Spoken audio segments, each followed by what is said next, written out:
ونصلي على رسوله الكريم اما بعد فاعوذ بالله من الشيطان الرجيم بسم الله الرحمن الرحيم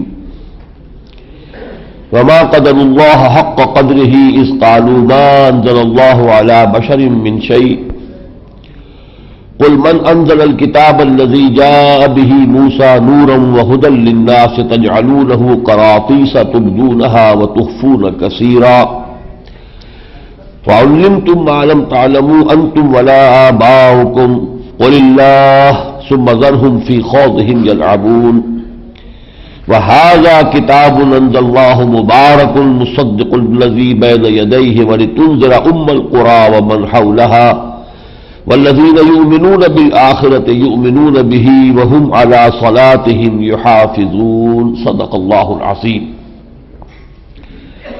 رب اشرح لي صدري ويسر لي امري واحلل عقدة من لساني يفقهوا قولي۔ یہ میں عرض کر چکا ہوں کہ اس سورہ مبارکہ کا زمانہ نزول جو ہے وہ حضور کے قیام مکے کا آخری زمانہ ہے، اور اس وقت تک مدینہ منورہ میں بھی یہ خبر پہنچ چکی تھی کہ مکے میں ایک صاحب نے اعلان کیا ہے نبوت کا، رسالت کا، کچھ لوگ ایمان لا بھی چکے تھے، تو یہود کے ہاں بھی سمجھیے کہ اس کا ایک تذکرہ شروع ہو چکا تھا۔ پھر مکے کے کچھ لوگوں نے بھی، چونکہ بہرحال ان لوگوں کے پاس تو چونکہ نہ کوئی کتاب تھی نہ شریعت تھی، امی تھے، تو ان پر ایک روب تھا اہل کتاب کا کہ یہ لوگ تمدن والے ہیں، ان کی تہذیب ہے، ان کا قانون ہے، ان کی کتاب ہے، ان کی شریعت ہے، ان کے علماء ہوتے ہیں، اور وہ علماء جو ہے پھر اپنی شریعت کے مطابق فیصلے کرتے ہیں۔ تو ان میں سے پھر کچھ لوگوں نے ان سے، علماء یہود سے رابطہ قائم کیا کہ آپ لوگ کیا کہتے ہیں؟ ہمارے ہاں ایک شخص نے دعویٰ کیا ہے اور کہتا ہے کہ مجھ پر وحی آئی ہے۔ تو انہوں نے اپنے اسی عناد کی بنا پر وہ سارا چیز معاملہ جو ہم دیکھ چکے ہیں سورہ بقرہ میں، سورہ آل عمران میں، ان کا نہیں، کوئی کتاب اللہ نے کبھی نازل نہیں کی ہے، اور یہ جو محمد دعویٰ کر رہے ہیں اس کی کوئی حقیقت نہیں ہے، اس پر تبصرہ ہو رہا ہے۔ وما قدر اللہ حق قدرہ، اور ہرگز اللہ کی قدر نہیں کی جیسے کہ اس کے قدر کرنے کا حق تھا۔ اس قالوا ما انزل اللہ علی بشر من شیء، جبکہ انہوں نے یہ بات کہہ دی کہ اللہ نے کبھی بھی کسی انسان پر کوئی شے نازل نہیں کی۔ قل من انزل الکتاب الذی جاء بہ موسیٰ، تو پھر ان سے پوچھئے وہ کتاب کس نے نازل کی تھی جو موسیٰ لے کر آئے تھے؟ نورا وہدی للناس، اس میں نور بھی تھا، اس میں ہدایت تھی نوع انسانی کے لیے۔ تجعلونہ قراطیس، تم نے اس کو ورق ورق کر دیا ہے، علیحدہ علیحدہ کر دیا ہے۔ تبدونہا، کچھ کو تم ظاہر کرتے ہو، وتخفون کثیرا، اور اکثر حصہ اس کا تم نے جو ہے وہ چھپا لیا ہے۔ علماء یہود جو ہے وہ باتیں کہ جو ان کے لوگوں کو پسند نہیں آتی تھی وہ بیان نہیں کرتے تھے۔ وَعُلِّمْتُمْ مَا لَمْ تَعْلَمُوا أَنْتُمْ وَلَا آبَاؤُكُمْ، اور تمہیں سکھائی گئی وہ چیز کہ جو نہ تم جانتے تھے نہ تمہارے آباء و اجداد جانتے تھے۔ تو وہ کتاب کس نے نازل کی تھی؟ قُلِ اللَّهُ، اے نبی کہیے کہ وہ کتاب بھی اللہ نے نازل کی تھی۔ ثُمَّ ذَرْهُمْ فِي خَوْضِهِمْ يَلْعَبُونَ، پھر چھوڑ دیجئے انہیں جس مین میخ میں وہ پڑے ہوئے ہیں، جس رد و قدح میں ہے، جس بحث میں پڑے ہوئے، پھر اس میں زیادہ آپ حصہ نہ لیجئے، بس کہیے کہ اللہ نے جس نے تورات نازل کی تھی اسی نے یہ قرآن نازل کیا ہے۔ وَهَذَا كِتَابٌ أَنزَلْنَاهُ مُبَارَكٌ، یہ کتاب ہے جو اللہ نے اب نازل فرمائی ہے، جو مبارک ہے، برکت والی ہے۔ مصدق الذی بین یدیہ، جو تصدیق کرتے ہوئے آئی ہے اس کی کہ جو اس کے سامنے موجود ہے، تورات انجیل ان کی تصدیق کرتی ہے۔ وَلِتُنذِرَ الْقُرَى وَمَنْ حَوْلَهَا، اور یہ کتاب آپ پر نازل کی گئی ہے محمد صلی اللہ علیہ وسلم تاکہ آپ اس کے ذریعے سے خبردار کر دیں القرى کے لوگوں کو بھی اور اس کے ارد گرد کے لوگوں کو بھی۔ القرى، قرى جو ہے قریہ کی جمع ہے، قریوں کی بستی جو ہے ان کی ماں۔ تو چونکہ عرب میں سب سے بڑا شہر مکہ تھا، نہ صرف یہ کہ بڑا شہر تھا بلکہ مرکز تھا، تجارتی قافلے کے جو شام اور یمن کے درمیان آتے جاتے تھے وہ یہی ٹھہرتے تھے، اس اعتبار سے اس کو ایک بڑی تجارتی مرکز کی حیثیت بھی حاصل ہو گئی تھی۔ پھر یہاں خانہ کعبہ تھا، تمام عرب کے قبائل کے جو بت ہیں ان کے معبود وہاں رکھے ہوئے تھے، وہ لوگ وہاں جاتے تھے، حج کے لیے جاتے تھے، عمرے کے لیے جاتے تھے۔ تو اس اعتبار سے القرى، تمام قریوں کی، تمام بستیوں کی ماں۔ تو یہاں اے نبی ہم نے آپ کو بھیجا ہے اور آپ پر یہ کتاب نازل کی ہے، تو آپ کا پہلا فریضہ تو یہ ہے کہ آپ خبردار کریں، مطلع کر دیں اور تبلیغ فرما دے ان لوگوں پر کہ جو اس ام القریٰ میں آباد ہے، ومن حولہا، اور جو اس کے آس پاس ہے۔ اب یہ من حولہا کو اگر آپ ایکسٹینڈ کریں گے تو پوری دنیا بھی اس میں آ جائے گی۔ یہ آپ کو معلوم ہے کہ زمین جو ہے وہ گول ہے، تو کسی بھی ایک جگہ کو جس کو آپ چاہے مرکز قرار دے دیں تو وہ تو مرکز بن جائے گا۔ ویسے بھی یہ ہے کہ اس وقت جو دنیا جتنی معلوم تھی، امریکہ تو ظاہر بات ہے کہ اس وقت تک ابھی پردہ غیبی میں تھا، امریکہ ہو، آسٹریلیا ہو، انٹارکٹک ہو، یہ تو نہیں تھے۔ یہ تین ہی تھے کہ جو بر اعظم دنیا میں ابھی معلوم تھے، ایشیا اور افریقہ اور یورپ، اور ان تینوں کی ناف کہلاتا ہے یہ جو جزیرہ نما عرب ہے۔ گویا کہ تینوں جو ہے بر اعظم آ کر ملتے ہیں اس جگہ پر آ کر، مڈل ایسٹ اور یہ عربین پیننسولا۔ تو اللہ تعالیٰ نے عین اس متمدن دنیا اس وقت کی جو تھی، اس کے مرکزی شہر میں محمد الرسول اللہ صلی اللہ علیہ وسلم کو مبعوث فرمایا، تاکہ یہاں سے پھر دعوت اور تبلیغ کا جو سلسلہ چلے تو پوری دنیا کو کور کر لیا جائے۔ لِتُنذِرَ أُمَّ الْقُرَىٰ وَمَنْ حَوْلَهَا وَالَّذِينَ يُؤْمِنُونَ بِالْآخِرَةِ يُؤْمِنُونَ بِهِ، جو لوگ بھی آخرت پر یقین رکھتے ہیں وہ یقیناً اس پر ایمان لے آئیں گے۔ اس لیے کہ آخرت پر یقین ہے تو گویا کہ اللہ کی باز پرس کا احساس ہے۔ باز پرس کا احساس ہوگا تو آدمی حق کو تسلیم کرے گا۔ اگر نڈر ہو گیا ہے، کوئی پکڑ نہیں، کوئی محاسبہ نہیں، کوئی جزا و سزا نہیں، پھر جو چاہے آدمی کرے، جھوٹ بولے، جس طریقے سے چاہے رد کر دے حق کو۔ لیکن یہ کہ والذین یؤمنون بالآخرۃ یؤمنون بہ وہم علی صلاتہم یحافظون، وہ لوگ کہ جو آخرت پر یقین رکھتے ہیں وہ یقیناً اس پر بھی ایمان لائیں گے، اور وہی لوگ ہوں گے کہ جو اپنی نمازوں کی محافظت کرنے والے ہیں۔ قیامت کے دن کا ایک نقشہ کھینچا جا رہا ہے کہ جب پوری نوع انسانی جمع ہوگی اللہ کے حضور میں، تو اللہ فرمائے گا وَلَقَدْ جِئْتُمُونَا فُرَادَىٰ كَمَا خَلَقْنَاكُمْ أَوَّلَ مَرَّةٍ، دیکھو تم سب آ گئے ہو ہمارے پاس، پوری نوع انسانی ہوگی، تمام انسان آدم سے لے کر آخری انسان تک جو دنیا میں آئے گا قیامت تک، سب کے سب ہوں گے موجود۔ لَقَدْ جِئْتُمُونَا، آ گئے ہو نا ہمارے پاس، فُرَادَىٰ، ایک ایک کر کے، اکیلے اکیلے تنہا، کما خلقناکم اول مرہ، جیسے کہ ہم نے تمہیں پیدا کیا تھا پہلی بار۔ اصل میں یہ بہت گہرا جو ہے مسئلہ ہے قرآن مجید کے فلسفے کا، کہ تخلیق انسانی دو مراحل میں ہوئی ہے۔ پہلا مرحلہ تھا جب تمام ارواح انسانیہ پیدا کر دی گئی تھی، یہ بالکل آغاز میں، جسے آج آپ دنیا میں جانتے ہیں سائنس کے حوالے سے بگ بینگ، جس سے کہ اس میٹیریل ورلڈ کا آغاز ہوا، اس یونیورس کا آغاز ہوا ہے۔ یہ اس سے پہلے کی بات ہے، ابھی عالم ارواح تھا، مادی، اور عالم جو ہے یہ میٹیریل عالم موجود ہی نہیں تھا۔ تمام ارواح انسانیہ پیدا کر دی گئی، اس کا ذکر سورہ اعراف میں آئے گا، اور اسی وقت ہم سے عہد لیا گیا تھا الست بربکم قالوا بلی۔ اب ظاہر بات ہے تمام جو انسانوں کی ارواح تھی تو ان کے درمیان کوئی رشتہ داری نہیں تھی کہ یہ باپ ہے اور یہ بیٹا ہے اور یہ بھائی ہے، وہ رشتے تو دنیا میں جب آئیں گے تو اس عالم خلق میں آ کر رشتے قائم ہوں گے، تو وہاں تو سب کے سب ایک وقت تھے، اور یہاں آئیں گے، آج کوئی 2000 سال پہلے ہو کر گزر گیا، کوئی آدمی آج ہے، کوئی 100 برس کے بعد آئیں گے، تو زمان و مکان کا یہ سارا فرق اور یہ رشتہ و پیوند جو ہے یہ تو اس عالم خلق میں آ کر ہوا ہے۔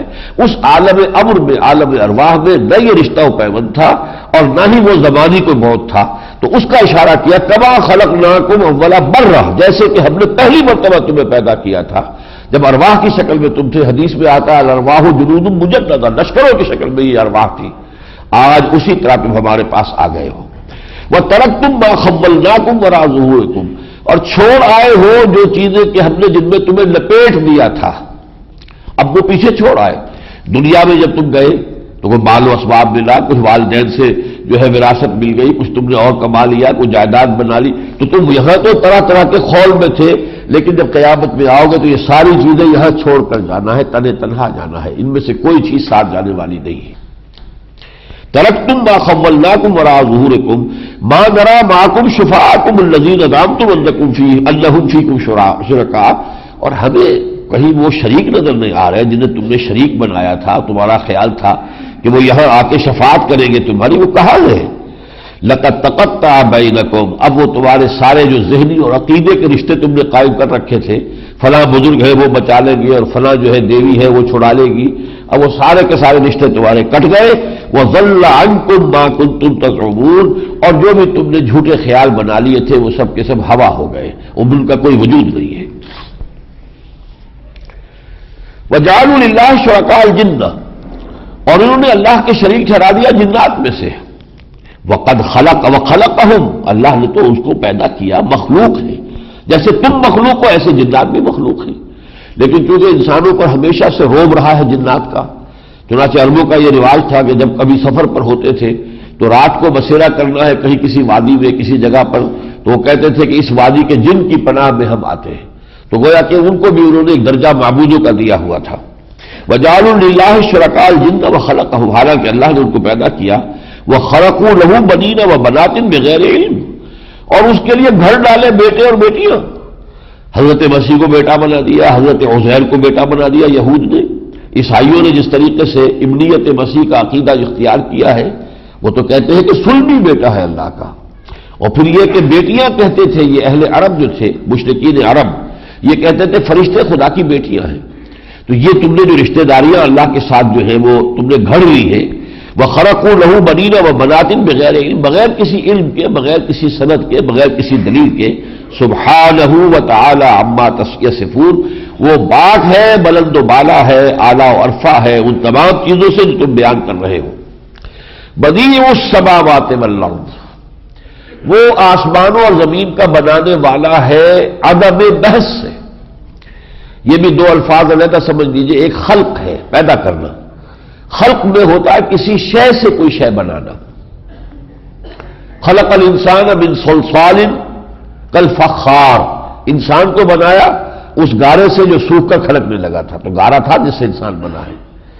والجان خلقناہ من قبل من نار السموم، اور جنات کو پیدا کیا تھا پہلے آگ سے، تو آگ تھی جس سے جنات پیدا کیے. خلق ہے کسی شے سے دوسری شے کا بنانا. ابداع ہے جس کو انگریزی میں کہتے ہیں کریشن ایکس نہیلو، عدم محض سے بنانا، کوئی شے نہیں اور اس سے بنا دینا، وہ ہے بدیع. ابداع سے بدیع بنے گا.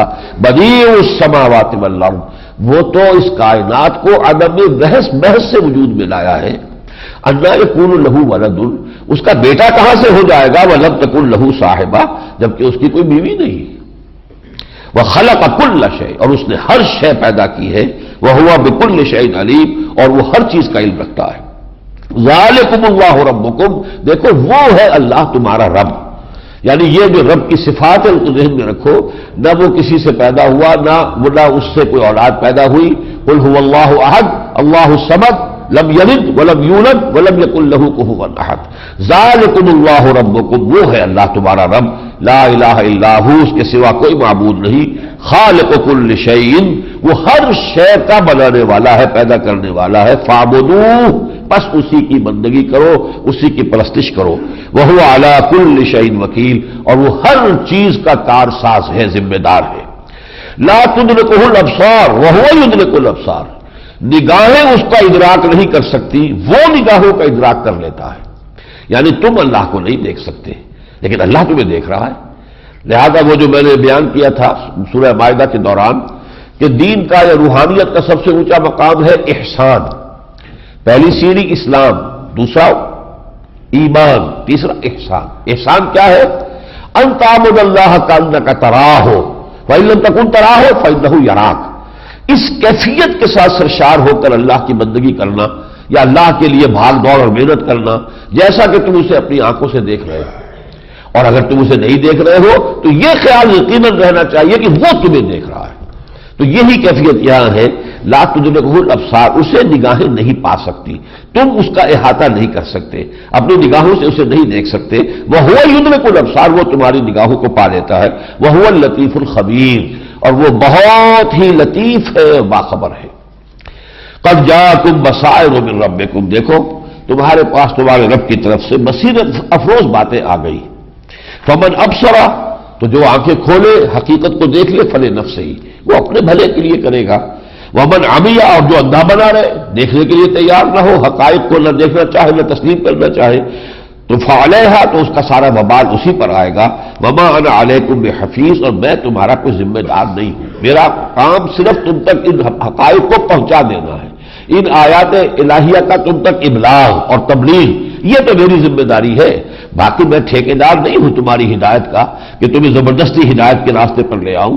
جیسے کہ ایک جگہ ہم پڑھیں گے کہ حضور سے کہا گیا انک لا تہدی من احببت ولکن اللہ یہدی من یشاء، اے نبی آپ کو یہ اختیار نہیں ہے کہ جسے چاہے ہدایت دے دیں، یہ تو اللہ کے اختیار میں ہے، جسے چاہے ہدایت دیتا ہے۔ آپ کا کام کیا ہے؟ انما علیک البلاغ وعلینا الحساب، آپ کے ذمے ہے پہنچا دینا، حساب لینا ہمارا کام ہے، ہم لیں گے۔ یہ بھی ہم پڑھ چکے ہیں سورہ آل عمران میں، لیس لک من الامر شیء، آپ کو کوئی اختیار نہیں ہے، اور یتوب علیہم اور یعذبہم، اللہ چاہے گا تو ان کی توبہ قبول کر لے گا، انہیں توبہ کی توفیق دے دے گا جن کے ہاتھوں مسلمانوں تمہیں زخم پہنچے ہیں۔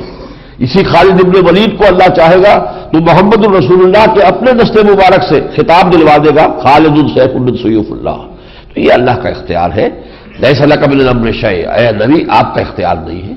دیکھیے پھر وہی بات، الرب رب وإن تنزل والعبد عبد وإن ترقى وأقسموا بالله جهد أيمانهم، وہ بات جو کہ اس سے پہلے ہم پڑھ چکے ہیں کہ انہوں نے اس وقت جو چل رہی تھی کشاکش، اب جو ان کے عوام تھے اس معاشرے میں دو طرح کے لوگ تھے، ایک عام آدمی تھے ان کے، اور ایک ان کے وہ چودھری سردار، جیسے قبیلوں کے سردار ہوتے ہیں۔ اب سرداروں کی جان پر بنی ہوئی تھی کہ ہمارے یہ لوگ ایمان نہ لے آئے محمد پر صلی اللہ علیہ وسلم، اگر یہ لوگ ایمان لے آتے تو ہماری سرداری چوپٹ ختم۔ لہذا وہ لگے ہوئے تھے کسی طریقے سے اپنے ان عوام کو باور کرائیں کہ ہم مخلص ہیں، ہم واقعتاً جو بھی کسی ضد یا ہٹ درمی کی وجہ سے محمد کو رد نہیں کر رہے صلی اللہ علیہ وسلم، بلکہ یہ کہ واقعتاً ان کے پاس دلیل ہی نہیں ہے، اب کوئی اور شے نہیں، تو اس کے اوپر وہ ڈیرا لگا لیا کہ پھر دکھاؤ معجزہ، اور وہ معجزہ جو ہے اس کی بات ہو رہی ہے اللہ کی طرف سے کہ وہ معجزہ ہم نہیں دکھائیں گے، جس کا بھی جو بھی حق کا طالب ہے اس قرآن سے سمجھے اس سے بڑا معجزہ کوئی نہیں۔ تو وہی جو بحث اور کشاکش ہے وہ یہاں چل رہی ہے، وَأَقْسَمُوا بِاللَّهِ جَهْدَ أَيْمَانِهِمْ لَئِنْ جَاءَتْهُمْ آيَةٌ لَيُؤْمِنُنَّ بِهَا، اور وہ اپنی پورے زور شور کے ساتھ قسمیں کھا کھا کر لوگوں کو یقین دلاتے ہیں، اگر کوئی معجزہ ہمیں دکھا دیا گیا، اگر کوئی نشانی محمد دکھانے میں کامیاب ہو جاتے ہیں، ہم لازماً ایمان لے آئیں گے، آخر ہمیں کیا ضرورت ہے کہ ہم رد کریں اور انکار کریں۔ تو انہوں نے اپنے عوام کو باور کرا دیا تھا کہ یہ لوگ اپنے اس مطالبے میں مخلص ہیں، لہذا وہ ان کی پیروی کر رہے تھے۔ قل انما الآیات عند اللہ، اے نبی کہہ دیجئے آیات معجزات سب کے سب اختیار میں ہے اللہ کے۔ وما یشعرکم انہا اذا جاءت لا یؤمنون، اور اے مسلمانوں کے ذہن میں بھی یہ بات آتی ہوگی جیسا کہ میں نے عرض کیا تھا کہ اگر کوئی ایک آدھ معجزہ دکھائی دیا جائے کم سے کم ان کی زبان تو بند ہو، تو فرمایا کہ وما یشعرکم انہا اذا جاءت لا یؤمنون، کہ جب وہ معجزہ دکھایا جائے گا تب بھی یہ ماننے والے نہیں، یہ ایمان نہیں لائیں گے۔ آخر فرعون نے حضرت موسیٰ علیہ السلام کی معجزہ دیکھ کر کون سے مانا؟ سمود کی قوم کو ایک چٹان میں سے برآمد ہو گئی ایک اونٹنی، گابل اونٹنی، وہ اتنا بڑا معجزہ دکھایا، قوم نے نہیں مانا۔ حضرت عیسیٰ علیہ السلام کو جو معجزے دے دیے گئے، علماء یہود نے ان کو مرتد اور کافر اور جادوگر قرار دے کر اپنے بس پڑتے سولی پر چڑھا دیا۔ تو معجزے کے ذریعے سے کوئی آج تک مانا نہیں ہے۔ ماننا تو ہوتا ہے انسان کی اپنی طبیعت سلیم ہے اور وہ واقعتاً حق کا جویا ہے، متلاشی ہے، وہ چاہتا ہے کہ اسے حق اور ہدایت جو ہے ملے، اس کے لیے اللہ تعالیٰ راستہ کھول دیتا ہے، اس کے لیے قرآن سے بڑھ کر کسی شے کی ضرورت نہیں۔ اب اگر کوئی ہر دھرم ہے جس نے ماننا ہی نہیں ہے، وہ اپنی نفس پرستیوں میں شہوات ہی میں مبتلا ہے، اسی میں مگن ہے اور اسی میں رہنا چاہتا ہے، تو کتنے ہی معجزے دکھا دیے جائیں وہ ایمان نہیں لائیں گے۔ وَنُقَلِّبُ أَفْئِدَتَهُمْ وَأَبْصَارَهُمْ كَمَا لَمْ يُؤْمِنُوا بِهِ أَوَّلَ مَرَّةٍ، اور اگر ایسا معجزہ ہوا بھی تو یہ ایمان نہیں لائیں گے، اس لیے کہ ہم ان کے دلوں کو الٹ دیں گے اور ان کی نگاہوں کو، اس لیے کہ وہ پہلی مرتبہ ایمان نہیں لائے تھے۔ اس میں بڑی عظیم حقیقت ہے اور وہ یہ ہے، اللہ تعالیٰ نے جیسے ہمارے جسم میں صلاحیتیں رکھی ہیں، اب آنکھ میں بینائی ہے، بصارت ہے، فرض کیجئے آپ اس آنکھ کے اوپر پٹی باندھ دیں، کئی سال تک پٹی بندھی رہے، بینائی زائل ہو جائے گی۔ کیوں؟ اس کو کہتے ہیں ڈس یوز ایٹروفی۔ جس شے کے لیے اللہ نے کسی شے کو بنایا ہے اسے استعمال نہیں کریں گے تو اس کی وہ صلاحیت ختم ہو جائے گی۔ اسی طریقے سے انسان میں حق کو پہچاننے کی ایک صلاحیت اللہ نے رکھی ہے، حق سامنے آتا آدمی پہچان لیتا کہ ہاں بات ٹھیک ہے، لیکن اپنی ضد کی وجہ سے، کسی مصلحت کی وجہ سے، کسی چودراہٹ کی وجہ سے، کسی اور اسی طرح کے تعصب کی وجہ سے رد کر دیتا ہے، دل گواہی دے رہا ہے کہ ٹھیک ہے مانو، نہیں مانتا۔ اس کا نتیجہ کیا نکلتا ہے کہ یہ صلاحیت ان میں کم ہونی شروع ہو جاتی ہے اور رفتہ رفتہ پھر وہ صلاحیت بالکل سلب ہو جاتی ہے۔ اس مرحلے پر پھر آتا ہے ختم اللہ علی قلوبہم وعلی سمعہم وعلی ابصارہم غشاوہ۔ اب یہ اس پوائنٹ آف نو ریٹرن کو پہنچ چکے ہیں کہ اب ان کے لیے کوئی شے بھی ہدایت کا ذریعہ نہیں بن سکتی، اس لیے کہ وہ اندرونی جو ان کی استعداد تھی حق کو پہچاننے کی وہی سلب ہو گئی۔ اسی کو یہاں تعبیر کیا ہے، ہم ان کے دلوں کو الٹ دیں گے اور ان کی نگاہوں کو الٹ دیں گے، اس لیے کہ پہلی مرتبہ حق کے منکشف ہونے پر انہوں نے حق کو قبول نہیں کیا، لہذا اس جرم کی پاداش میں وَنَذَرُهُمْ فِي طُغْيَانِهِمْ يَعْمَهُونَ، اور ہم انہیں ان کی سرکشی کے اندر چھوڑ دیں گے کہ اندھے ہو کر آگے بڑھتے چلے جائیں۔ وَلَوْ أَنَّنَا نَزَّلْنَا إِلَيْهِمُ الْمَلَائِكَةَ، اور اے مسلمانوں دیکھو اگر ہم ان کے اوپر فرشتے نازل کر دیں، وَكَلَّمَهُمُ الْمَوْتَى، اور قبروں سے نکل کر مردے بھی آ کر ان سے کلام کرے اور کہے کہ محمد جو ہے واقعی حق ہے اور اللہ کے رسول ہے، وَحَشَرْنَا عَلَيْهِمْ كُلَّ شَيْءٍ قُبُلًا، اور ہر چیز ہم ان کے سامنے لا کے جمع بھی کر دیں، مَا كَانُوا لِيُؤْمِنُوا إِلَّا أَن يَشَاءَ اللَّهُ، تب بھی ان میں سے کوئی ایمان لانے والا نہیں ہے الا یہ کہ اللہ تعالیٰ ہی کی توفیق ہو، اور اللہ کی توفیق کسے ہوتی ہے؟ جو طالب حقیقت ہوتا ہے۔ طالب حق ہوگا اللہ کی توفیق ہوگی، طالب حق نہیں ہے اللہ کی توفیق نہیں ہوگی۔ وَلَٰكِنَّ أَكْثَرَهُمْ يَجْهَلُونَ، لیکن ان کی اکثریت جو ہے ناواقف ہے، جہالت میں مبتلا ہے۔ اب جو بات آ رہی ہے وہ اس موضوع پر یوں سمجھیے کہ ضربہ سلام ہے۔ وَكَذَٰلِكَ جَعَلْنَا لِكُلِّ نَبِيٍّ عَدُوًّا شَيَاطِينَ الْإِنسِ وَالْجِنِّ، اسی طرح ہم خود کھڑا کر دیتے ہیں ہر نبی کے مقابلے میں دشمن بنا کر شیاطین جن و انس کو، یعنی یہ بھی اللہ تعالیٰ کی سنت ہے۔ ایک نبی آیا ہے، وہ دعوت دے رہا ہے، حق کی طرف بلا رہا ہے، کچھ لوگ حق کی طرف آ رہے ہیں، لیکن اگر کوئی آزمائش نہ آئے، کوئی تکلیف نہ آئے، کوئی بھی کسی جگہ کی رکاوٹ نہ ہو تو یہ سب کچے رہیں گے، ان کی پختگی ہوگی نہیں۔ اللہ چاہتا ہے کہ یہ پکے، یہ بھٹیوں میں سے گزرے، آزمائشوں میں سے گزرے۔ آزمائش تبھی ہوگی جب کشاکش ہو، جب یہ کشاکش ہوگی تو تکلیفیں آئیں گی، مصیبتیں آئیں گی، کچھ جھیلنے پڑیں گے، زخم کھانے پڑیں گے، لہذا اس سے پھر وہ پختگی ہوگی۔ اس لیے ہم خود گویا کہ ہم اجازت دے دیتے ہیں شیاطین جن و انس کو کہ وہ ہمارے ان نبیوں کی مخالفت میں کمر کس لیں۔ یہ مسلمانوں کو سمجھایا جا رہا ہے کہ پریشان نہ ہو، یہ تو سنت الہی کے مطابق ہو رہا ہے۔ یہ جو کشاکش اس وقت ہے محمد صلی اللہ علیہ وسلم اور سرداران قریش میں، یہ تو اللہ کی سنت کے تابع ہے۔ وَكَذَٰلِكَ جَعَلْنَا لِكُلِّ نَبِيٍّ عَدُوًّا شَيَاطِينَ الْإِنسِ وَالْجِنِّ يُوحِي بَعْضُهُمْ إِلَىٰ بَعْضٍ زُخْرُفَ الْقَوْلِ غُرُورًا، وہ ایک دوسرے کو بڑی ملمہ والی باتیں جو ہے وہی کرتے رہتے ہیں۔ کسی کو کوئی اگر حق کی طرف ذرا مائل ہوتا ہے پھر کسی طریقے سے اسے ورغلا کر پھر واپس لے آتے ہیں۔ وَلَوْ شَاءَ رَبُّكَ مَا فَعَلُوهُ، اللہ چاہتا تو وہ ایسا نہ کر سکتے، یہ اللہ تعالیٰ کی اپنی حکمت کے اندر ہے کہ ایسا ہو تاکہ کشاکش ہو، آزمائش ہو، اور اس میں پھر اہل ایمان جو ہے ان کی پختگی ہو، ذہنی پختگی اور ان کے کردار کی پختگی۔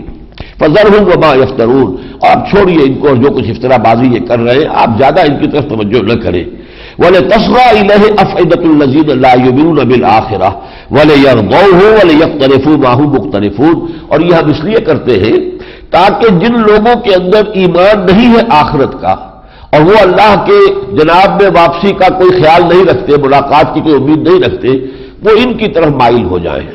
جیسے الیکٹرولسس جب ہوتا ہے تو وہ جو بھی آئلز کچھ ادھر چلے گئے، کچھ پازیٹیو میں چلے گئے، کچھ نیگیٹو میں چلے گئے، تو یہ الیکٹرولسس ہو رہا ہے معاشرے کا کہ جو حق کے طالب ہیں وہ ادھر محمد رسول اللہ کی طرف جو ہے جمع ہوتے چلے جائیں گے، اور جن کے دلوں میں کجی ہے، زیغ ہے، ٹیڑھ ہے، جو خود ہدایت کے طالب نہیں ہے، وہ اس دوسرے الیکٹرون کی طرف چلے جائیں گے۔ تو یہ تو پروسیس وہ ہے کہ جو عین حکمت خداوندی کے تحت ہو رہا ہے۔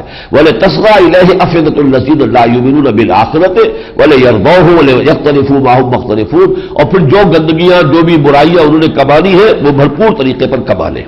وَكَذَٰلِكَ جَعَلْنَا فِي كُلِّ قَرْيَةٍ أَكَابِرَ مُجْرِمِيهَا، اسی طرح ہم نے ہر بستی میں، ہر آبادی میں اس کے جو بڑے بڑے لوگ سردار ہوتے ہیں، چودھری ہوتے ہیں، ان کو بڑے مجرم بنا کر کھڑا کر دیا۔ مَا يَمْكُرُونَ إِلَّا بِأَنفُسِهِمْ، لیکن یہ کہ جو بھی وہ چالیں چل رہے ہیں اس دعوت کو روکنے کے لیے، جس طرح کی سازشیں کر رہے ہیں، جس طرح کی پروپیگنڈے کر رہے ہیں، عوام پر اثر انداز ہونے کے لیے جو باتیں انہوں نے گھڑ لی ہیں، لیکن نتیجے کے اعتبار سے یہ سارا ان کے اپنے خلاف جا رہا ہے۔ چند دن کی بات ہے، آنکھ بند ہوگی ادھر، جب آنکھ کھلی گل کی تو موسم تھا خزاں کا، معلوم ہوگا آخرت میں جا کر کہ یہ ہم کیا کرتے رہے اور کس طرح ہم نے اپنی عاقبت برباد کی ہے۔ تو ما یمکرون الا بانفسہم وما یشعرون، اس کو انہیں اس کا شعور نہیں ہے۔ وہ خوش ہو رہے ہوں گے، دیکھو اپنے مکے کے تمام لوگوں کو کیسے روک لیا، وہ محمد کی بات نہیں سن رہے. اس لیے یہ واقعہ امام راضی نے کسی جگہ لکھا ہے، مجھے اس وقت حوالہ یاد نہیں ہے، کہ حضور کے ایک پھوپھی زاد بھائی تھے. وہ اگرچہ ایمان نہیں لائے تھے حضور پر، لیکن محبت کرتے تھے. جیسے ابو طالب ایمان تو نہیں لائے لیکن محبت تھی اور آپ کا ساتھ دیتے تھے، تو وہ بھی حضور کے ساتھ رہتے تھے اکثر، ایک سپورٹ، اخلاقی مورل سپورٹ کے طور پر. ایک مرتبہ قریش کے سرداروں سے بیٹھ کر جب یہ گفتگو ہوئی اور انہوں نے کہا کہ محمد ہمیں یہ معجزہ دکھاؤ تو ہم مان لیں گے، ورنہ کوئی نہیں. تو جب وہاں سے اٹھ کے آئے تو اس پھوپھی زاد بھائی نے کہا کہ آج تو آپ کی قوم نے آپ پر حجت قائم کر دی ہے، اب اگر آپ کی طرف سے کوئی معجزہ نہ آیا تو پھر میں آئندہ آپ کے ساتھ کبھی نہیں رہوں گا. اس پر حضور کو بہت شدید صدمہ ہوا، رنج ہوا حضور کو. ظاہر بات ہے کہ یہ انسانی احساسات اور جو بھی ہوتے ہیں، وہ تو ایسا وقت بھی آیا تھا کہ جب ابو طالب کی ہمت جواب دینے لگی تھی. جب ایک وفد آیا تھا کہ اب ہمارے صبر کی حد ہو گئی ابو طالب، یا تو اپنے اس بھتیجے کو روک لو کہ وہ ہمارے معبودوں کو غلط نہ کہیں، ہمارے مذہب کی جو ہے وہ تکذیب نہ کرے، ورنہ یہ ہے کہ پھر میدان میں آ جاؤ تم بھی، اور مقابلہ کھلے میدان میں اب ہوگا. تو ابو طالب نے حضور کو بلایا، کہا کہ بھتیجے مجھ پر اتنا بوجھ نہ ڈالو جسے میں برداشت نہ کر سکوں. ظاہر بات ہے اکیلے پورے قریش کا کیسے مقابلہ کر لیتے، بنو ہاشم چھوٹا سا خاندان تھا. اس وقت حضور کی آنکھوں میں آنسو آ گئے اور انہوں نے کہا کہ چچا جان اب تو یا تو یہ بات پوری ہو کر رہے گی یا میں اپنے آپ کو اسی میں ہلاک کر لوں گا. لیکن وہ جذبات تو ہوتے ہیں نا انسان کی بشریت کے جو بھی تقاضے ہیں، تو آپ کی آنکھوں میں اس وقت آنسو آئے ہیں کہ یہی ایک سہارا تھا. اس چچا نے مجھے پروٹیکشن دی ہوئی تھی جس کی وجہ سے قریش جو میری تکہ موٹی کر دے اگر ان کی پروٹیکشن نہ ہو کہ بنو ہاشم کا سردار ابو طالب جو ہے وہ ان کی پشت پر ہے، تو اس لیے اب یہ بھی سہارا جو ہے وہ جا رہا ہے. نظر آ رہا ہے کہ ان کی ہمت جواب دے رہی ہے. یہی وجہ ہے کہ جس سن میں ابو طالب کا انتقال ہوا اور حضرت خدیجہ الکبریٰ رضی اللہ تعالی عنہا کا بھی انتقال اسی سن میں ہوا، یہ سن 10 کہلاتا ہے، یعنی وحی کے آغاز کے بعد سے 10واں سال، سن 10 نبوی. ابھی ہجرت تو بعد میں ہوگی، سن ہجری کا تو آغاز ہی نہیں ہوا. اس سال کو حضور نے عام الحزن قرار دیا. یہ ہمارے لیے رنج اور غم کا سال ہے. ابو طالب کا سایہ اٹھ گیا اور گھر میں دل جوئی کرنے والی رفیقہ حیات تھی کہ باہر سے سب کچھ تقدر طبیعت میں لے کر اور لوگوں کی جلی کٹی باتیں سن کر آتے تھے گھر میں، تو گھر میں ایک جانثار بیوی موجود تھی کہ جو دل جوئی کرتی تھی، حوصلے بڑھاتی تھی، وہ بھی نہ رہی. تو عام الحزن قرار دیا حضور نے اس کو. وَإِذَا جَاءَتْهُمْ آيَةٌ قَالُوا لَن نُّؤْمِنَ حَتَّىٰ نُؤْتَىٰ مِثْلَ مَا أُوتِيَ رُسُلُ اللَّهِ. اور جب ان کے پاس کوئی آیت آتی، آیت سے مراد یہی قرآن مجید کی آیات، وہ کہتے ہیں نہیں ہم قرآن کو نہیں جانتے. لن نؤمن حتیٰ نؤتی مثل ما اوتی رسل اللہ، ہم نہیں مانیں گے جب تک کہ اسی طرح کے معجزے نہ دکھائے جائیں جیسے اور رسولوں کو دیے گئے. اللہ اعلم حیث یجعل رسالتہ سیصیب الذین اجرموا صغار عند اللہ وعذاب شدید بما كانوا یمکرون. اب یہ اللہ کا معاملہ ہے، اس کا پریروگیٹو ہے، وہ جانتا ہے کہ اپنی رسالت کے معاملے میں کو کس طریقے سے رکھے. اور عنقریب یہ لوگ جو مجرم ہیں، جو انکار کر رہے ہیں، ان کو انتہائی ذلت و رسوائی کا سامنا ہوگا اور عذاب ان پر آ کر رہے گا. چند سال کی بات ہے، غزوہ بدر کے اندر پھر 70 جو ہے ان کے بڑے بڑے چوٹی کے سردار سب کے سب ایسے کھیت رہے تھے جیسے کھجور کے تلے پڑے ہوئے ہو. کانہ اعجاز و نخل خاویہ، ابو جہل جیسے اور عقبہ ابن ابی معیط جیسے سب کے سب ختم ہوئے. امیہ ابن خلف بھی جو حضرت بلال کا آقا تھا اور مارا کرتا تھا انہیں حضرت بلال خود انہوں نے جو ہے وہ واصل جہنم کیا ہے. تو وہ کچھ دنوں کے بعد یہ معاملہ ہو گیا. فَمَن يُرِدِ اللَّهُ أَن يَهْدِيَهُ، تو اللہ تعالیٰ جس کے بارے میں یہ ارادہ فرما لیتا ہے کہ اسے ہدایت دے، یشرح صدرہ للاسلام، اس کے سینے کو اسلام کے لیے کھول دیتا ہے. یعنی ہر شے اسلام کی اسے معلوم ہوتا ہے کہ واقعی یہ بات تو بہت صحیح ہے، میری فطرت کے مطابق ہے، میری عقل کے مطابق ہے. وہ انشراح داخلی جو ہے باطنی، وہ اسلام کی ہر شے جو ہے اسے وہ معلوم ہوتی ہے، معقول ہے، عمدہ ہے. یشرح صدرہ للاسلام ومن يرد ان يضلہ یجعل صدرہ ضیقا حرجا کانما یصعد فی السماء. اور جس کی گمراہی پر اللہ تعالیٰ کی مہر تصدیق ثبت ہو چکی ہو، اس کے سینے کو تنگ کر دیتا ہے اللہ. پھر وہ اگر چلنا چاہتا بھی ہے تو ایسے چلتا ہے کہ جیسے کسی کو بہت اونچی اونچائی پر چڑھنا پڑ رہا ہو اور زور لگا لگا کر وہ چل رہا ہو اور سانس پھولا ہوا اس کا. کذالک یجعل اللہ الرجس علی الذین لا یؤمنون. اسی طرح اللہ تعالیٰ گندگی اور نجاست ڈال دیتا ہے اور عذاب دیتا ہے ان لوگوں کو جو ایمان نہیں لاتے. وَهَذَا صِرَاطُ رَبِّكَ مُسْتَقِيمًا، یہ ہے تیرے رب کا راستہ جو بالکل سیدھا ہے. قَدْ فَصَّلْنَا الْآيَاتِ لِقَوْمٍ يَذَّكَّرُونَ، ہم نے اپنی آیات کی تفصیل بیان کر دی ہے، وضاحت کر دی ہے ان لوگوں کے لیے کہ جو نصیحت اخذ کرنا چاہیں. لَهُمْ دَارُ السَّلَامِ عِندَ رَبِّهِمْ، ان کے لیے ان کے رب کے پاس سلامتی والا گھر ہے، جنت ہے. وَهُوَ وَلِيُّهُمْ بِمَا كَانُوا يَعْمَلُونَ، اور جو وہ عمل کر رہے ہیں، جو محنتیں کر رہے ہیں، جو قربانیاں دے رہے ہیں، اس کی وجہ سے اللہ ان کا ولی ہے، ان کا پشت پناہ ہے، ان کا مددگار ہے. فرمایا یا معاشر الجن والانس الم یاتکم رسل منکم یقصون علیکم آیاتی، قیامت کے دن جب کھڑے ہوں گے، جنات بھی ہوں گے، انسان بھی ہوں گے، اللہ فرمائے گا اے جنوں اور انسانوں کی جماعت، الم یاتکم رسل منکم، کیا تمہارے پاس نہیں آ گئے تھے رسول جو تم ہی میں سے تھے؟ یقصون علیکم آیاتی، جو تمہیں میری آیات پڑھ کر سناتے تھے. وَيُنذِرُونَكُمْ لِقَاءَ يَوْمِكُمْ هَذَا، اور تمہیں خبردار کرتے تھے آج کے دن کی ملاقات، آج جو ہماری ملاقات ہو رہی ہے اور تم ہمارے حضور میں پہنچ گئے ہو اور کھڑے ہو سامنے، اس دن کی خبر دی تھی انہوں نے تمہیں. قالوا شہدنا، وہ کہیں گے ہم گواہ ہیں، انہوں نے دی تھی. شہدنا علی انفسنا، ہم خود اپنی جانوں کے خلاف گواہی دے رہے ہیں کہ اللہ بات ہماری ماری گئی تھی، نیتیں ہماری بگڑ گئی تھی. وغرتہم الحیات الدنیا، اور انہیں دھوکے میں مبتلا کر دیا دنیا کی زندگی نے. وشہدوا علی انفسہم انہم کانوا کافرین، اور اس وقت وہ خود گواہی دیں گے اپنے خلاف کہ اے اللہ واقعی ہم کافر تھے، ہم ناشکرے تھے، ہم نے انبیاء اور رسولوں کی دعوت پر توجہ نہیں دی، ہم نے ان کی طرف جو ہے کوئی التفات نہیں کیا. ذالک ان لم یکن ربک مہلک القری بظلم واہلھا غافلون، اور یہ اس لیے ہے کہ آپ کے رب کی یہ شان نہیں ہے کہ وہ کسی بستی کے لوگوں کو ہلاک کر دے جبکہ وہ غافل ہو. دیکھیے نبی جو آتے ہیں، تو ہم یہ پہلے مضمون پڑھ چکے ہیں سورہ نساء میں کہ رسلا مبشرین ومنذرین لئلا یکون للناس علی اللہ حجۃ بعد الرسل وکان اللہ عزیزا حکیما. اللہ تعالیٰ نے اپنے اخروی محاسبے کی بنیاد یہ رکھی ہے کہ انسانوں کے پاس رسول بھیج کر، کتابیں بھیج کر پہلے ہدایت ہے ان تک پہنچا دی جائے، اتمام حجت کر دیا جائے، پھر محاسبہ ہوگا.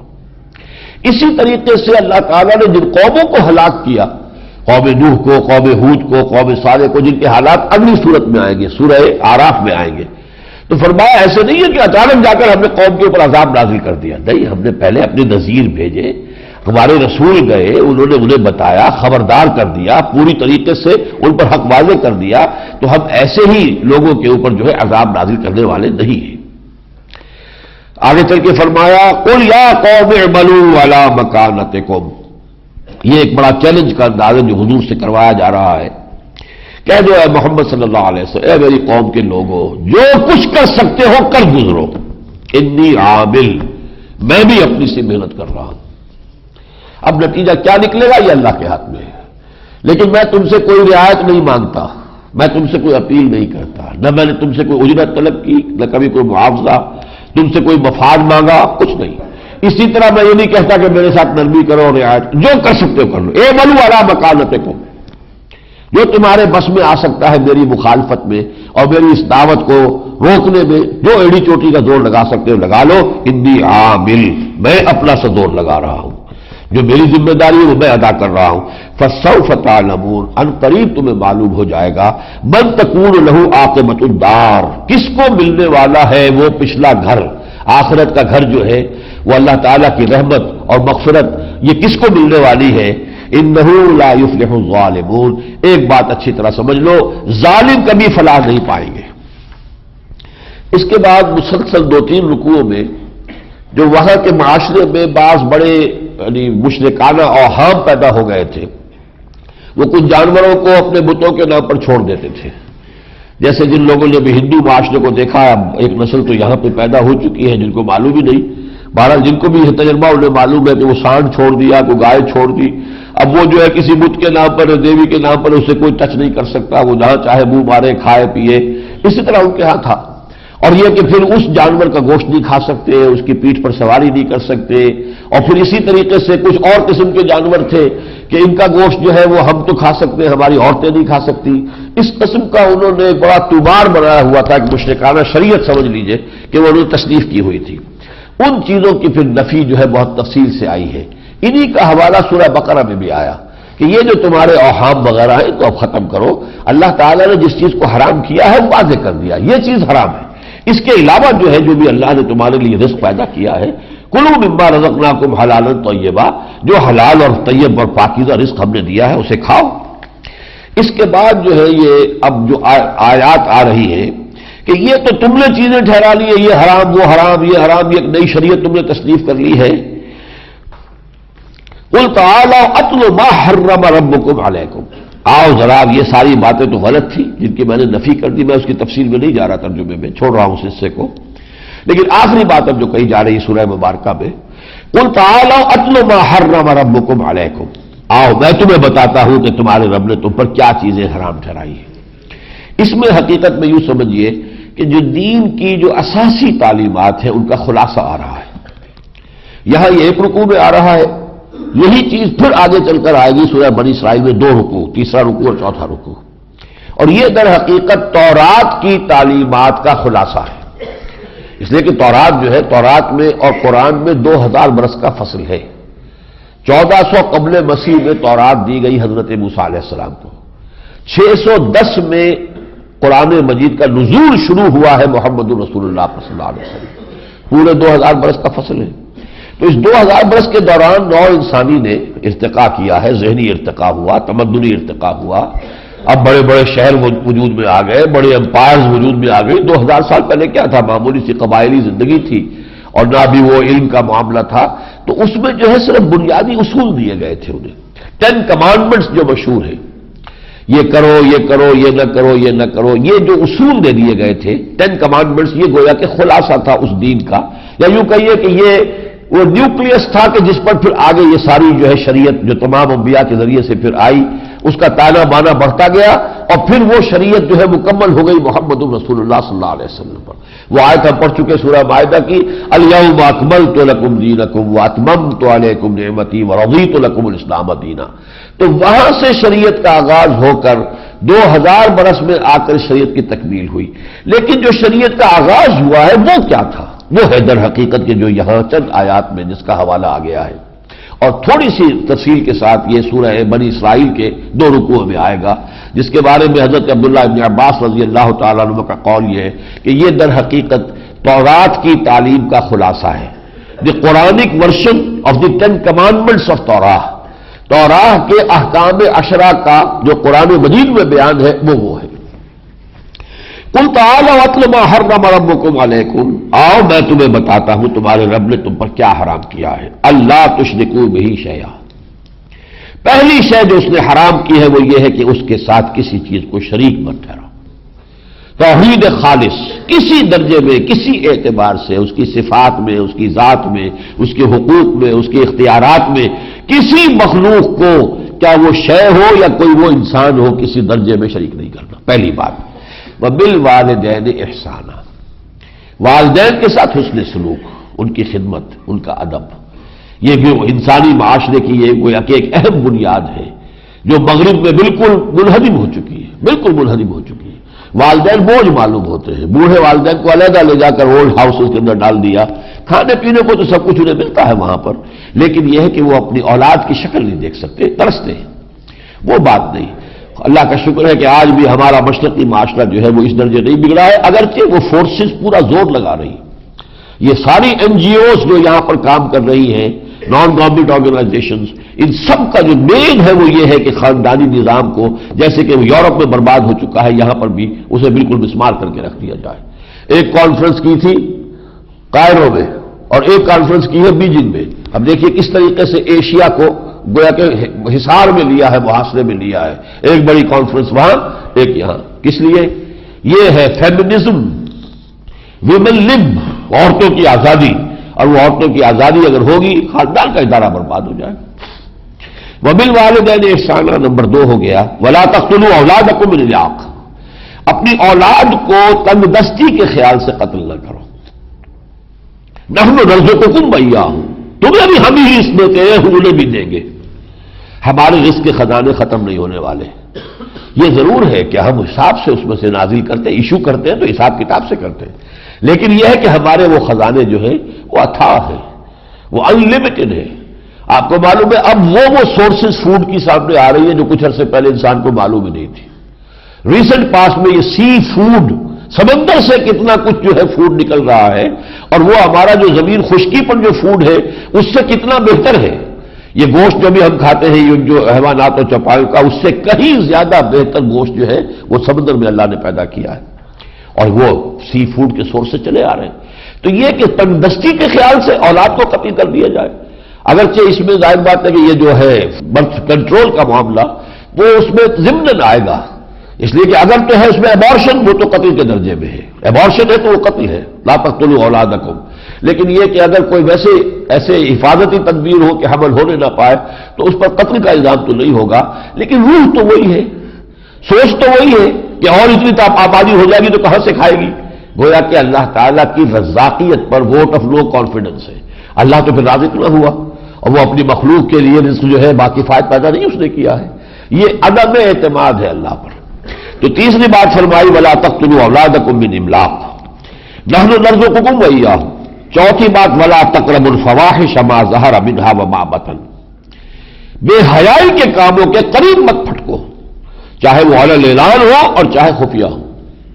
شرم اور حیا اور عصمت اور عفت یہ اقدار ہیں جن کو کہ قائم رکھنا چاہیے، اور اسی پر در حقیقت کسی معاشرے کے صحت مند ہونے کا دار و مدار ہے.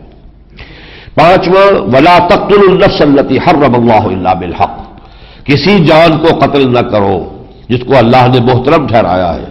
ہم پڑھا ہے سورہ مائدہ میں کہ اگر ایک جان بھی جو ہے کسی نے تلف کی ہے فکأنما قتل الناس جميعا، تو وہ ایسے ہے گویا کہ اس نے پوری نوع انسانی کو قتل کر دیا.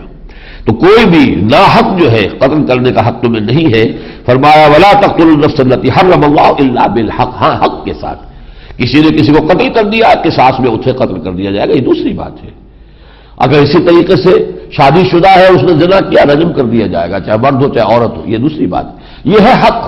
شریعت کے تحت کسی کی جان لینا یہ اور ہے، لیکن یہ کہ بغیر کسی ایسے سبب کے کسی انسان کو قتل کر دینا، یہ تو ایسے ہے کانما قتل الناس جميعا.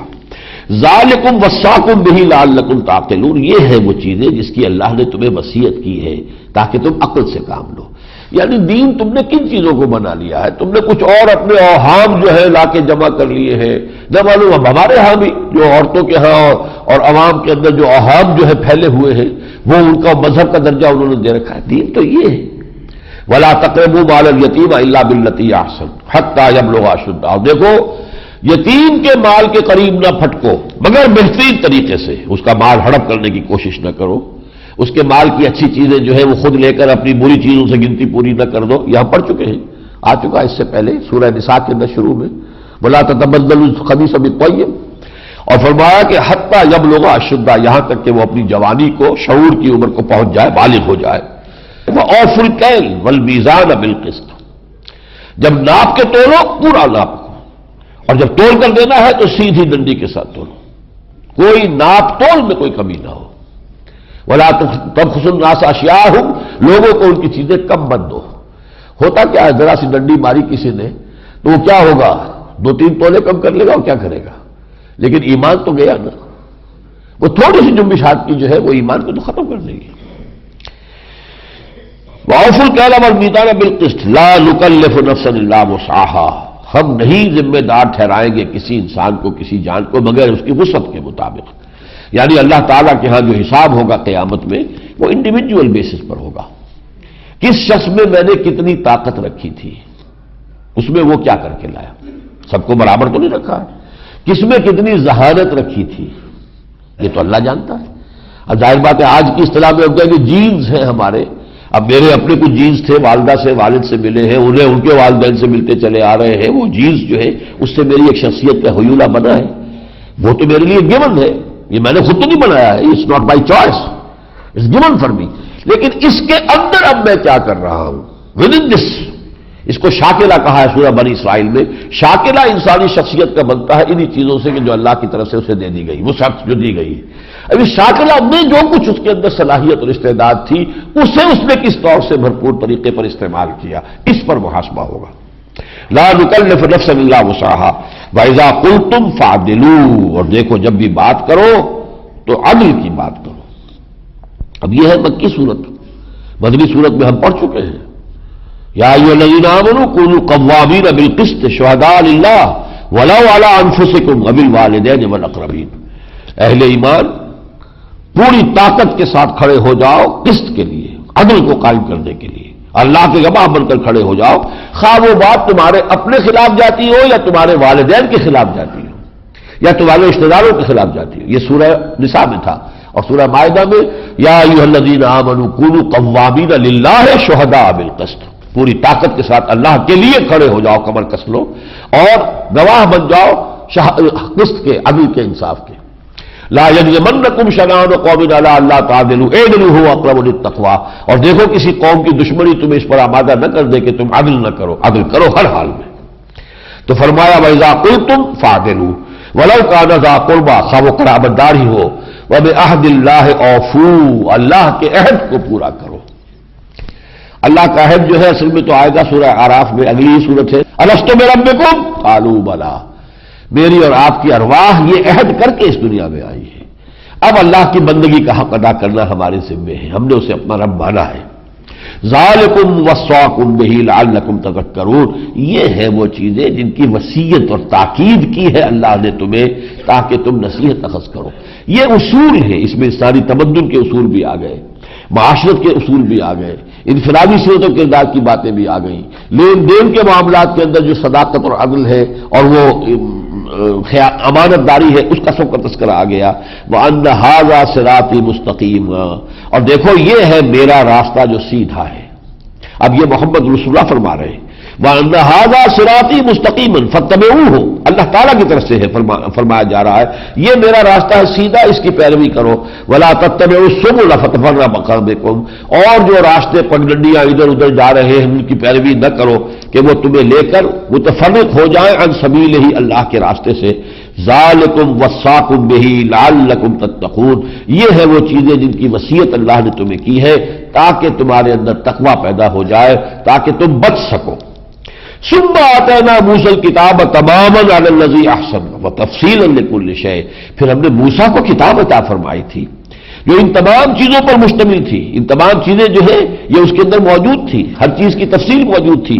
وَهُدًى وَرَحْمَةً لَعَلَّهُمْ بِلِقَاءِ رَبِّهِمْ يُؤْمِنُونَ، اور ہدایت تھی اور وہ رحمت تھی تاکہ وہ لوگ اپنے رب کی ملاقات پر یقین رکھیں۔ وَهَذَا كِتَابٌ أَنزَلْنَاهُ مُبَارَكٌ، اب اس کے بعد یہ کتاب ہے جو ہم نے نازل کی ہے۔ دیکھیے اس میں خاص طور پر انجیل کا ذکر کیوں نہیں آ رہا، یہ سمجھ لیجئے۔ تورات کے فوراً بعد پہلے بھی آیا تھا، تورات کس نے نازل کی تھی، اور پھر یہ کہ اب قرآن ہم نازل کیا ہے، یہ اس سورہ میں 2 مرتبہ ہو گیا۔ وجہ یہ ہے کہ انجیل میں شریعت نہیں ہے، انجیل میں تو حضرت عیسیٰ کا قول موجود ہے کہ میں اس قانون موسوی کو، شریعت موسوی کو ختم کرنے نہیں آیا ہوں۔ Don't think I have come to destroy law, law وہی رہے گا۔ تو انجیل میں مواعظ ہیں، انجیل میں حقیقت دین، روح دین، تقوی، اصل جو دین ہے اس کی طرف رجوع کرنے کی تلقین ہے، لیکن شریعت نہیں ہے۔ شریعت والی کتاب تورات تھی اور شریعت والی کتاب یہ قرآن ہے۔ وَهَذَا كِتَابٌ أَنزَلْنَاهُ مُبَارَكٌ، اور یہ کتاب اب ہم نے نازل فرمائی ہے جو بڑی بابرکت ہے۔ فَاتَّبِعُوهُ، بس اس کی پیروی کرو۔ وَاتَّقُوا لَعَلَّكُمْ تُرْحَمُونَ، اور تقوی اختیار کرو تاکہ تم پر رحم کیا جائے۔ أَن تَقُولُوا، مبادا تم یہ کہو، اب یہ در حقیقت جیسی بات ہم نے سورہ مائدہ میں پڑھی تھی، اہل کتاب سے خطاب کر کے کہا گیا تھا کہ دیکھو اہل کتاب، مبادا تم یہ کہتے کہ ہمارے پاس کوئی نذیر نہیں آیا، کوئی بشیر نہیں آیا، فقط جاءکم بشیر و نذیر، تو دیکھو محمد آ گئے ہیں صلی اللہ علیہ وسلم، انہوں نے انذار اور تبشیر کا حق ادا کر دیا ہے۔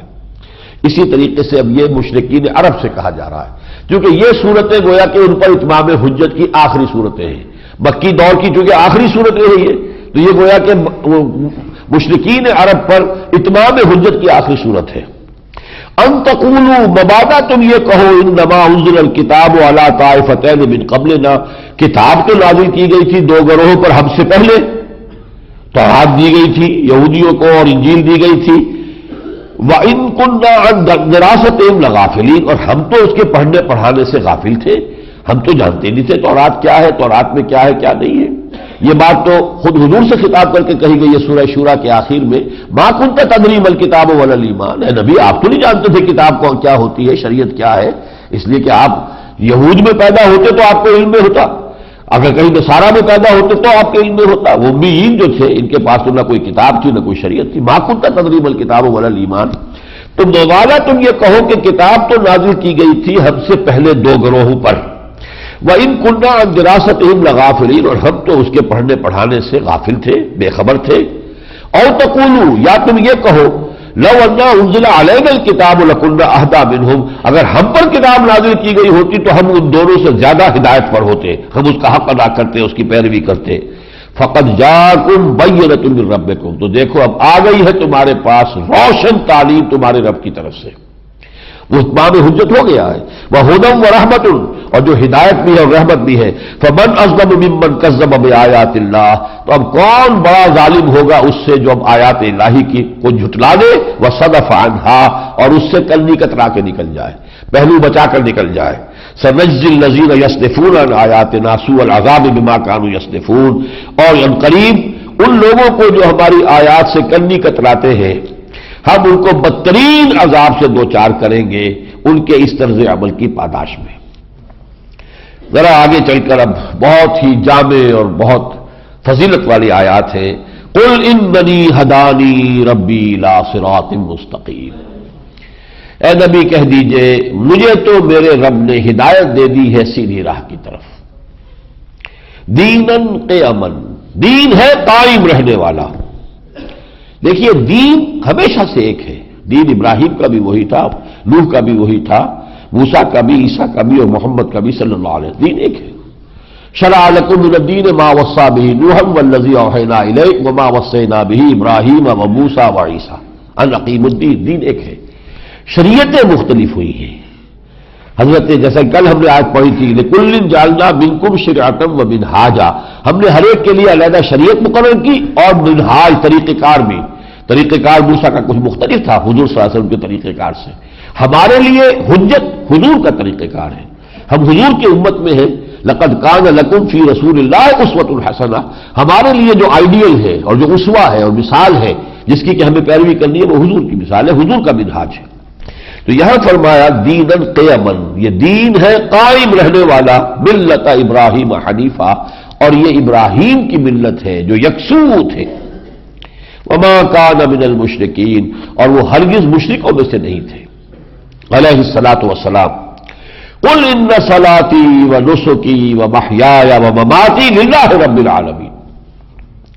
کہہ دیجئے اور اللہ تعالیٰ مجھے اور آپ کو بھی توفیق دے کہ ہم یہ کہہ سکیں. لیکن یہ کہہ سکنا ہے اس کے بعد کہ آدمی فیصلہ کر لے. ان صلاتی ونسکی. یقیناً میری نماز بھی، میری قربانی بھی، ومحیای اور میری زندگی بھی، ومماتی اور میری موت للہ رب العالمین. اللہ کے لیے ہے جو تمام جہانوں کا پروردگار ہے. انسان اپنا سب کچھ جو ہے اس کے لیے وقف کرنے کے لیے تیار ہو. جینا ہے اللہ کے لیے، مرنا ہے اللہ کے لیے. یہی گویا کہ ہمارے لیے پوری زندگی کا اگر یہی محور اور مرکز بن جائے.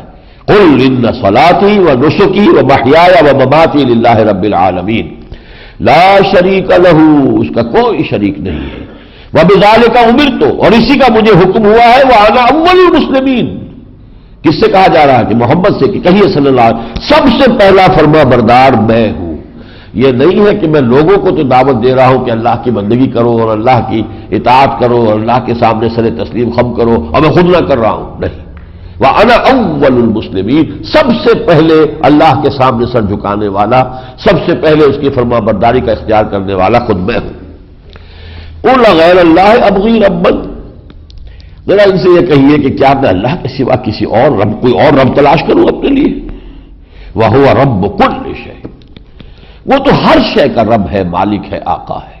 تم مانو نہ مانو رب تو تمہارا بھی وہی ہے. اللہ ربنا وربکم لنا اعمالنا ولکم اعمالکم لا حجت بیننا وبینکم.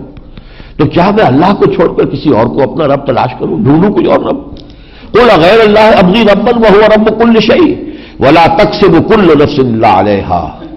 اور دیکھو ہر جان جو کچھ کما رہی ہے وہ نہیں کما رہی مگر اپنے اوپر وبال لے گی. جو بدی کمائی ہے وبال کہاں جائے گا؟ اس کے اپنے اوپر جائے گا. لہا ما کسبت وعلیہا ما اکتسبت. یہ تو جو آخری آیت تھی سورہ بقرہ کی. لا یکلف اللہ نفسا الا وسعها لہا ما کسبت وعلیہا ما اکتسبت، ہر جان جو کما رہی ہے، کوئی نیکی کمائی ہے تو اپنے بھلے کو اپنے کام آئے گی، اس کا فائدہ خود اس کو پہنچے گا، کوئی بدی کمائی ہے تو اس کا وبال بھی اسی پر آئے گا۔ لا تزر وازرۃ وزر اخری، کوئی نہیں ہوگی بوجھ اٹھانے والی کسی دوسرے کی بوجھ کو، ہر جان کو اپنا بوجھ اٹھانا پڑے گا، اپنی گٹھڑی جو بھی ہے وہ لے کر چلنا ہوگا، کوئی کسی اور کے لیے آ کر وہاں پر حمال کا کام کرنے والا نہیں ہوگا کہ آپ کا بوجھ میں اٹھا لیتا ہوں۔ ثم الی ربکم مرجعکم، پھر تمہارا لوٹ کر جانا ہے تمہارے رب کی طرف، فینبئکم بما کنتم فیہ تختلفون، اور پھر وہ تمہیں جتلا دے گا ان تمام چیزوں کے بارے میں جس میں تم اختلاف کرتے رہے تھے۔ حقیقت مبرہن ہو جائے گی، سارے پردے اٹھ جائیں گے۔ یہ سارا جھگڑا غیب کے پردے کی وجہ سے نا، غیب کا پردہ اٹھ جائے، اگر جو سامنے ہو اللہ بھی نظر آئے اور فرشتے بھی نظر آئے تو ابو جہل بھی انکار نہیں کرے گا، کون کرے گا انکار پھر؟ تو اس وقت تو ہر چیز جو ہے وہ طے ہو جائے گی۔ وَهُوَ الَّذِي جَعَلَكُمْ خَلَائِفَ الْأَرْضِ، وہ ہے جس نے تمہیں زمین میں خلافت عطا کی ہے، اختیار دیا ہے۔ یہ ہم پڑھ چکے سورہ بقرہ میں، خَلَقَ لَكُمْ مَا فِي الْأَرْضِ جَمِيعًا، تمہارے لیے پیدا کیا جو کچھ کی زمین میں ہے۔ اور اس کے بعد یہ کہ انی جاعل فی الارض خلیفہ، میں زمین میں خلیفہ بنانے والا ہوں۔